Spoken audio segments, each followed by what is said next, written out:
Good morning, and welcome to the Cyber Smart Morning News Update. With the always evolving world of cyber threats and defense, you need a source you can trust.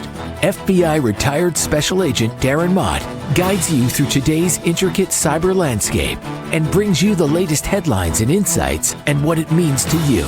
Let's dive into today's cyber news.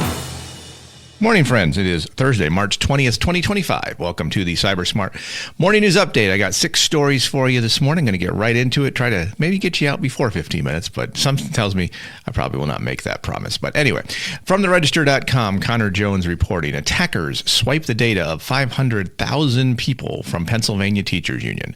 So this is your data intrusion, data breach news story of the day. The Pennsylvania State Education Association says a July 2024 security incident exposed sensitive personal data on more than 500,000 individuals, including financial and health information.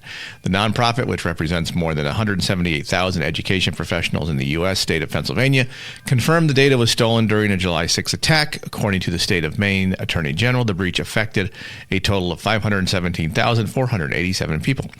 PSEA wrapped up its investigation on February 18th, though it hasn't said exactly when the breach was detected. Post-attack probes often stretch over several months. What's more of this? So this is basically your data breach of the day. If you're a Pennsylvania State Educator Association user, be aware. This apparently alleges that Rashida ransomware group publicly claimed responsibility for the attack in September 2024, suggesting ransomware was involved. PSEA emphasized that not every individual had the same data elements compromised. The exposed information may include an individual's full name in combination with one or more other types of personal data. Let's see, did they give them free? It doesn't even say if they, does it give them free? Yes, it does.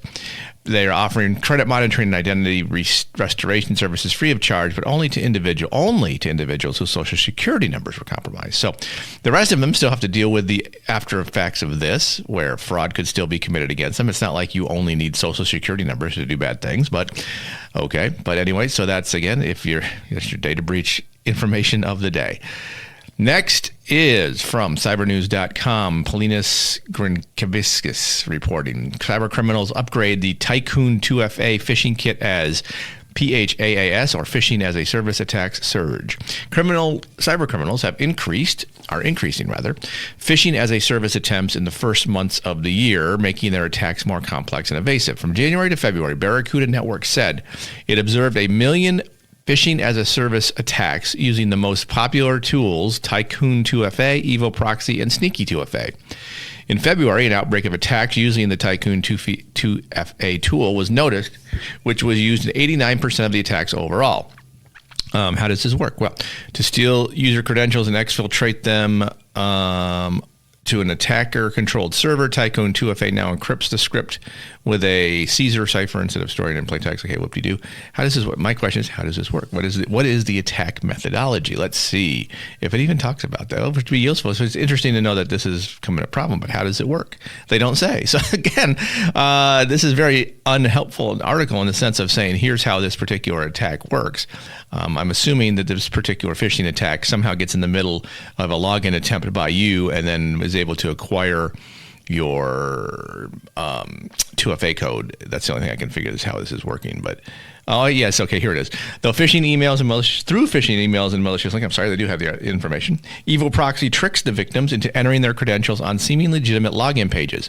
It targets Microsoft 365, Google, and other cloud-based platforms through malicious links, tricking users into entering their credentials on seemingly legitimate login pages. So there's really not a 2FA thing here or there. Well, there might be, but essentially you get a PDF. So I get this all the time from law firms. Somehow compromised law firms send an email to my cyber guy email address with me to click on a PDF that then the PDF itself has no malicious code, but it takes me to a website to log into my Microsoft account or my Google account, and that's where they collect the data.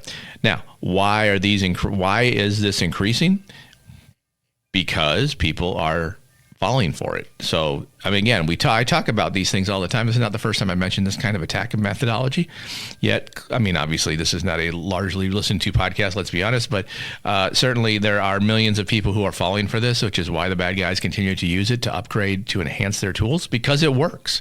So again, this is why it's important to share information, because knowledge is protection. Darkreading.com, Christina Beek. Infosys settles $17.5 million class action lawsuit after sprawling third-party breach. This is a story we will say over and over again, more likely than not.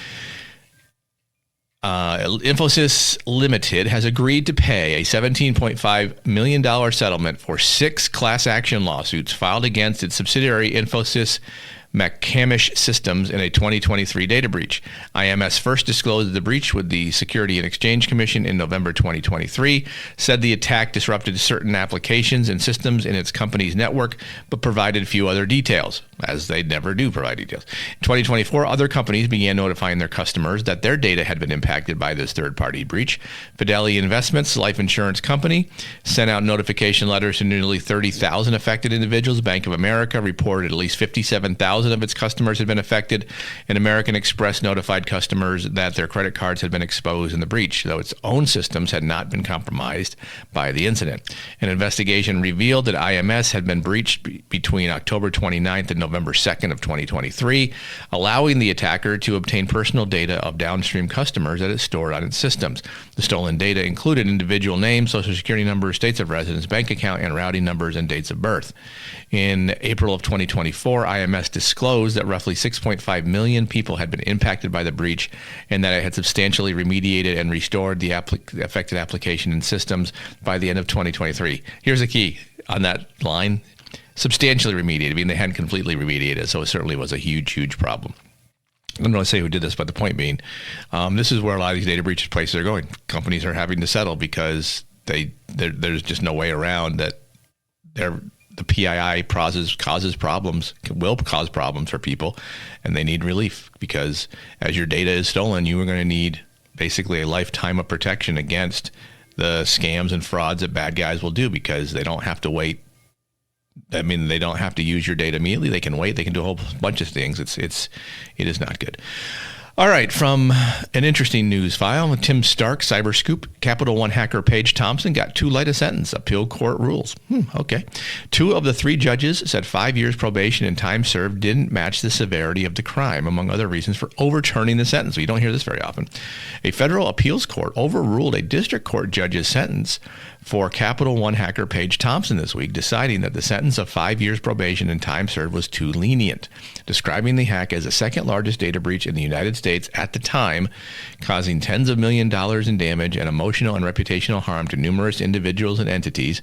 2 of the 3 judges for the Ninth Circuit Court of Appeals said they believe the sentence was substantially unreasonable. And that's amazing that the Ninth Circuit Court is the one who did this. They are usually the more lenient side, so that's amazing. In deciding that the original sentence in 2022, U.S. District Judge Robert Lasnik considered that Thompson was transgender, autistic, and suffered past trauma. He raised the prospect of Bureau of Prison decisions under a future presidential administration, making life more difficult for transgender inmates. He also noted that the hack wasn't done in a malicious manner and that Thompson was tormented by his activities. Wasn't done in a malicious manner. How would it have been done? Thompson was charged with stealing the data of 106 million Capital One customers after taking advantage of a misconfigured firewall in the bank's cloud computing system. Over the course of the investigation, the government found terabytes of additional information Thompson took from more than 30 organizations. But none of it malicious, I'm sure. Yes, okay, whatever, dude. Let's see what this said. The ruling also disputed the district judge saying the hack wasn't malicious or that Thompson was tortured over her behavior. Thompson, a former Amazon Web Services software engineer, blamed victims' incompetence for the theft and encouraged others to hack them, but also bragged about what she did, the ruling states. Yeah, okay, so, yeah. So there you go. So not malicious in any way, shape, or form. Whatever. That's ridiculous. Okay. But again, a thumbs up to the appeals court for saying this was not right. We're overturning your sentence. So what does that mean? I don't know what that means as far as, the case is being sent back to the district court for resentencing. So it does say here that the maximum sentence is 210 months. but the 5 months or 5 years probation and time served was too lenient. So they're going to get somewhere between those two things. 210 months is what, 20 years, almost 20 years. So yeah, do some time. Paige Thompson needs to do some time. I don't care what you say. You hacked Capital One and 30 other companies and you bragged about it. Go to jail. That's all I can say. Sergey Gatlin, bleeping computer, new Windows 0 day exploited by 11 state hacking groups since 2017. Well, that's not good. At least 11 state-backed hacking groups from North Korea, Iran, Russia, and China have been exploiting a new Windows vulnerability in data theft and cyber espionage zero-day attacks since 2017. So for 8 years, this has been going on. This particular vulnerability has not been identified. Whew. That is not at all good. But again, people will continue to use Windows because you have to. However, as security researchers Peter Gurnis and Alibakar Zahravi with Trend Micro Zero Day Initiative reported yesterday, Microsoft tagged it as not meeting the bar servicing. Yeah, what? Okay. In late September and said it wouldn't release security updates to address it. Well, that's not at all good. We discovered nearly 1,000 shell-link.lnk samples that exploit ZDN CAN 25373. I have no idea what that means. However, it is probable that the total number of exploitation attempts are much higher. Subsequently, we submitted a proof of concept exploit through Trend Micro's bug bounty program to Microsoft, who declined to address the vulnerability with a security patch. That's what's going on there. Microsoft spokesperson not immediately available for comment. Shocker. While Microsoft has yet to assign a CVE ID to the vulnerability, Trend Micro is tracking it internally. So this is their own tracking system as ZDI CAN 25373. So Trend Micro, that's their zero-day initiative. So that's what the ZDI stands for. CAN. No idea what CAN stands for, but it's something within their system. So they at least track these things. As the researchers found while investigating in the wild, the exploitation of the flaw of the exploit, a security flaw, has been exploited in widespread attacks by many state-sponsored threat actors and cybercrime gangs. Does it even say what this does? Let's see.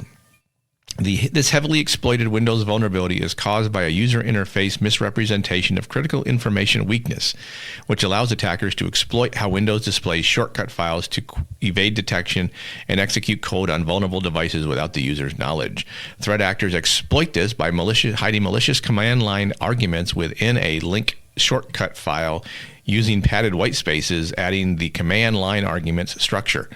Woo, okay, this is a pretty technical. I will say this. I mean, you got to hand it to these bad guys is they can find these things and they can do stuff with them, which is why it's important to patch. But it's a problem if Microsoft's not going to patch the thing. That's certainly a problem. But here, Microsoft did make a statement on March 18th. We appreciate the work of ZDI in submitting this report under a coordinated vulnerability disclosure. Microsoft Defender has detections in place to detect and block this threat activity, and the Smart App Control provides an extra layer of protection by blocking malicious files from the internet. As a security best practice, we encourage customers to exercise caution when downloading files from unknown sources as indicated in security warnings, which have been designed to recognize and warn users about potentially harmful files. While the UI experience described in this report does not meet the bar for immediate servicing under our severity classification guidelines, we will consider addressing it in the future feature release. So chances are in the April Patch Tuesday, you will see a patch for this, but Microsoft saying nothing to see here.